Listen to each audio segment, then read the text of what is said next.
जय माता दी। एक बार इंग्लैंड के महाराजा ने अकबर को पत्र लिखकर पूछा, आपके भारत में सबसे सुंदर रूप किस व्यक्ति का है।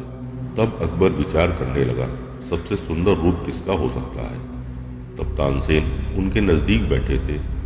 उसने तानसेन से पूछा, तानसेन, तुम्हें पता है इस भारत में सबसे सुंदर रूप किसका है।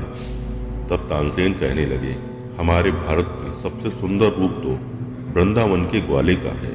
तब अकबर ने पूछा, वह वृंदावन का ग्वाला कौन है। तब तानसेन ने कहा, वह भगवान श्री कृष्ण है।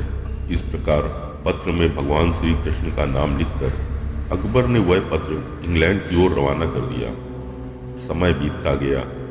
एक दिन अकबर ने तानसेन से पूछा, तानसेन, तुम कहते हो कि भगवान का रूप बड़ा प्यारा है और सारी दुनिया उनसे प्यार करती है, पर क्या ऐसा भी कोई इंसान है जिससे भगवान प्यार करते हों। तब तानसेन ने कहा, अवश्य है। इस दुनिया में ऐसे इंसान बहुत सारे हैं जिनसे भगवान प्यार करते हैं। तानसेन की बात सुनकर अकबर ने कहा, अगर हो सके तो मुझे उनका दर्शन कराओ। तानसेन कहने लगा, अवश्य लेकर चलूंगा, पर तुम्हें अपना रूप बदलना पड़ेगा। अकबर तो सम्राट था। उसने कहा, मैं उनके दर्शन के लिए अपना रूप बदलने को तैयार हूं। इस प्रकार तानसेन और अकबर ने अपना रूप परिवर्तित कर लिया। अब वह दोनों धीरे धीरे दिल्ली से चलते हुए चित्तौड़ तक आए। चित्तौड़ में पहुंचकर उन्होंने पूछा, यहाँ भक्त मीराबाई का महल कहाँ है। किसी ने बताया, वह जो दूर एक महल दिखाई दे रहा है, वहां पर भक्त मीरा रहती है। वह दोनों साधु का वेश बनाकर जैसे ही मीराबाई के महल में जाने वाले थे, कुछ लोगों ने उन्हें रोक लिया। वह कहने लगे, हम भक्त मीराबाई के दर्शन के लिए बड़ी दूर से चलकर आए हैं, हमें उनका दर्शन करना है।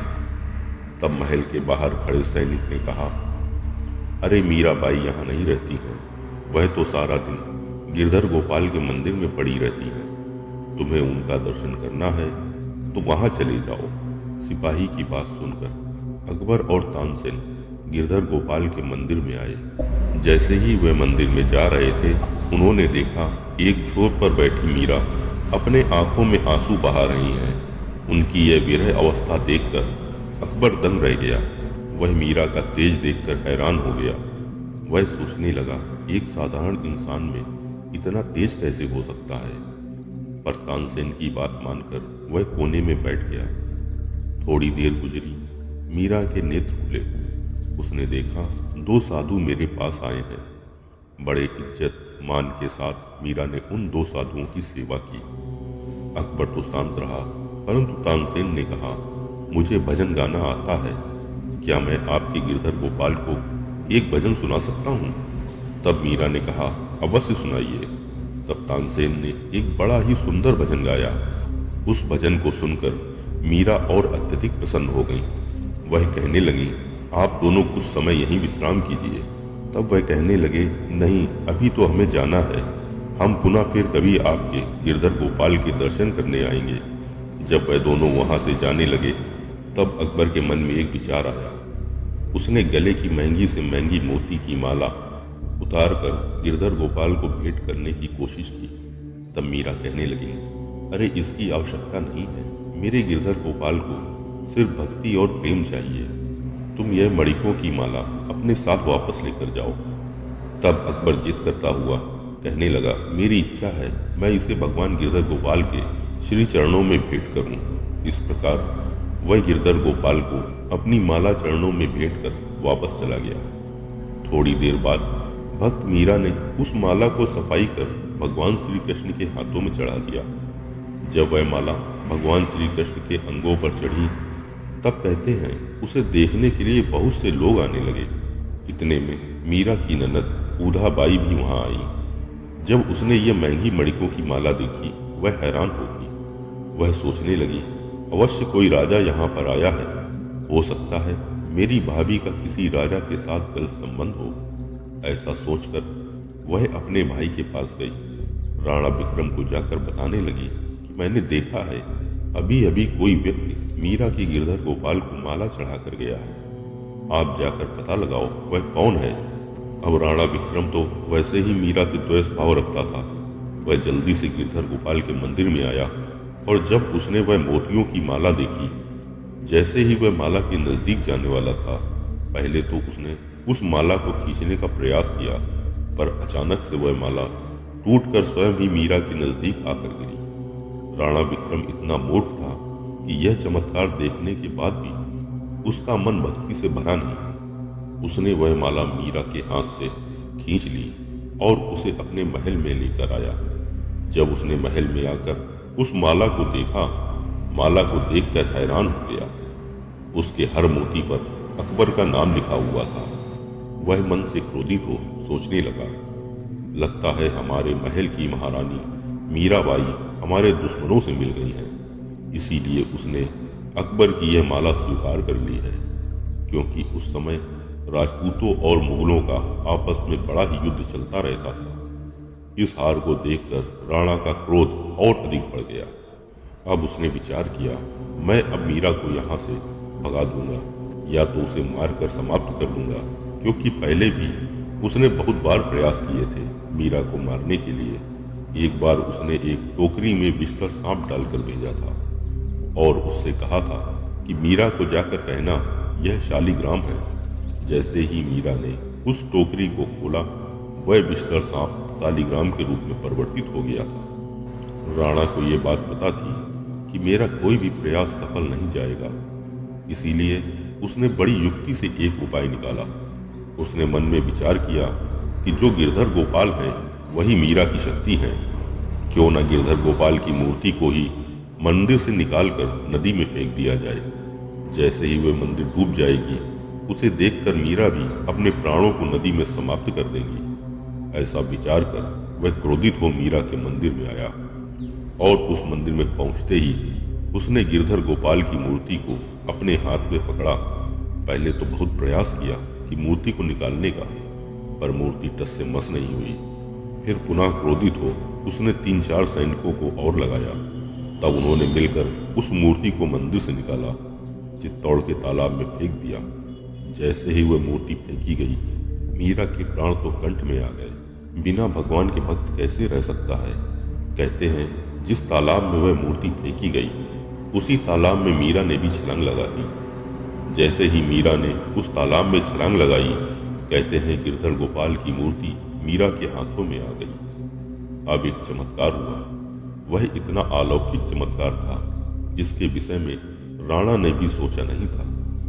जब मीरा ने चित्तौड़ के तालाब में छलांग लगाई थी, उसे निकलना तो चित्तौड़ के ही तालाब से था, लेकिन वह जाकर निकली वृंदावन की यमुना जी से, जहां पर भगवान श्री कृष्ण जी का निवास है। जब मीरा ने बाहर निकलकर देखा तो वह हैरान हो गई। मैं डूबी तो चित्तौड़ में थी और प्रकट यहाँ वृंदावन में हो रही हूँ। मीरा समझ गई यह भगवान श्री कृष्ण का ही प्रताप है। वह मूर्ति को लेकर बाहर आई। अब तो वृंदावन में रहकर ही भक्तिमयी माता माँ मीरा भगवान की उपासना करने लगी। जब राणा विक्रम को यह बात पता चली तो वह बड़ा क्रोधित हो गया। उसने बड़े प्रयास किए मीरा को पुनः चित्तौड़ लाने के लिए, क्योंकि वह नहीं चाहता था कि समाज में उसकी बुराई हो। लोग इस प्रकार कहें कि राणा सांगा की पुत्रवधू वृंदावन में संतों के साथ भक्ति कर रही है। राणा विक्रम तो चाहता था मैं मीरा को पुनः अपने महल में लेकर आऊं और महल में लाकर ही उसे अनेक प्रकार की यातनाएं दूं। उसका यह प्रयास भी सफल हुआ। वह किसी प्रकार मनाकर मीरा को अपने महल में लेकर आया। अब तो उसने बड़े प्रयास किए मीरा की भक्ति में विघ्न डालने के लिए, पर जिसका परमात्मा में विश्वास होता है उसकी भक्ति तो सफल हो ही जाती है। मीरा जब बहुत परेशान हो गई, तब उन्होंने भक्त तुलसीदास जी को एक पत्र लिखकर पूछा, इस स्थान पर रहकर मेरी भक्ति में बड़े विघ्न आ रहे हैं, आप कोई उपाय बताइए जिससे मेरी भक्ति सफल हो सके। तब भक्त तुलसीदास जी ने पत्र लिखकर कहा, जिसको भगवान राम से प्रेम नहीं है, ऐसे सगे संबंधियों का त्याग करने में ही भलाई है। श्री तुलसीदास जी महाराज की यह बात मानकर मीरा अब द्वारिका आ गई। जैसे ही मीरा ने चित्तौड़ का त्याग किया, कहते हैं चित्तौड़ में दुखों का पहाड़ टूट पड़ा। अब तो आए दिन मुगलों की सेनाएं चित्तौड़ पर हमला करने लगी। बहुत लोग व्यथित हो गए, कईयों के सुहाग उजड़ गए। कई ब्राह्मणों ने आकर राणा विक्रम से कहा, अब आप प्रयास करो, आपने भक्त को रुष्ट किया है, जाकर मीरा को पुनः मनाकर वापस लेकर आओ, अन्यथा हमारा चित्तौड़ बर्बाद हो जाएगा। राणा ने ब्राह्मणों की बात मानकर कुछ विद्वान ब्राह्मणों को द्वारिकापुरी भेजा। वह मीरा को मनाने गए। मीरा ने कहा, अब मेरा स्थान यही है, अब यहीं रहकर मैं परमात्मा की भक्ति करूंगी। ब्राह्मण कहने लगे, जब तक आप हमारे साथ नहीं चलेंगी हम यहाँ से नहीं जाएंगे, और ना ही हम भोजन करेंगे और ना ही जल पिएंगे। उनकी यह बात सुनकर मीरा कहने लगी, मैं अपने परमात्मा से पूछ कर आती हूँ, वो जैसी आज्ञा देंगे मैं वैसा ही करूंगी। कहते हैं मीरा भगवान के नजदीक गई और रोते हुए कहने लगी, हे नाथ, क्या आप मुझे पुनः बंधन में डालना चाहते हो? आप नहीं चाहते कि मैं आपके साथ ही रहूं? अब इन प्राणों का त्याग कर आपके अंदर ही समा जाना है। मेरे ऊपर इतनी कृपा करो, मेरा यह जीवन आपके ऊपर ही सर्वस्व अर्पित हो जाए। जब मीरा इस प्रकार सच्चे हृदय से परमात्मा से प्रार्थना करने लगी, कहते हैं मीरा सा शरीर भगवान की मूर्ति में समा गई, और जब मीरा का सारा शरीर भगवान की मूर्ति में समा गया, कहते हैं भगवान की मूर्ति से एक चुनरी निकलने लगी। कुछ लोग भागते हुए मंदिर में आए, यह देखकर हैरान हो गए, मीरा कहाँ गायब हो गई। जब उन्होंने भगवान की मूर्ति से चुनरी निकलते देखा, वह सोचने लगे, यह कैसा चमत्कार है। तब मूर्ति से आवाज आई कि भक्त मीरा मेरे अंदर ही समा गई हैं, अब वह चित्तौड़ नहीं जा सकती हैं। तुम यह मूर्ति से निकला हुआ चुनरी का टुकड़ा ही चित्तौड़ ले जाकर रखो, तुम्हारे सारे उपद्रव शांत हो जाएंगे। भगवान की बात मानकर वह भक्त चुनरी का टुकड़ा चित्तौड़ लेकर आए। कहते हैं जब भक्त मीरा की चुनरी का टुकड़ा चित्तौड़ पहुंचा, चित्तौड़ में रहने वाले सारे व्यक्तियों के दुख शांत हो गए।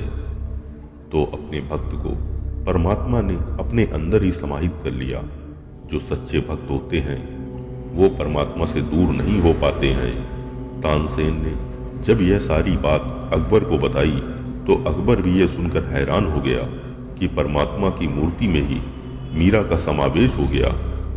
तो अपने भक्तों के लिए परमात्मा कुछ भी करने को तैयार हो, बस विश्वास हो मीरा जैसा। अगर विश्वास अटल है तो परमात्मा स्वयं प्रकट हो जाते हैं। ऐसे भक्त वत्सल भगवान के पावन श्री चरणों में हम सभी का बारंबार प्रणाम है। मित्रों, अगर आपने अभी तक चैनल को सब्सक्राइब नहीं किया है तो कर लें तथा वीडियो को लाइक करके कमेंट में राधे राधे अवश्य लिखें। राधे राधे। जय माता दी।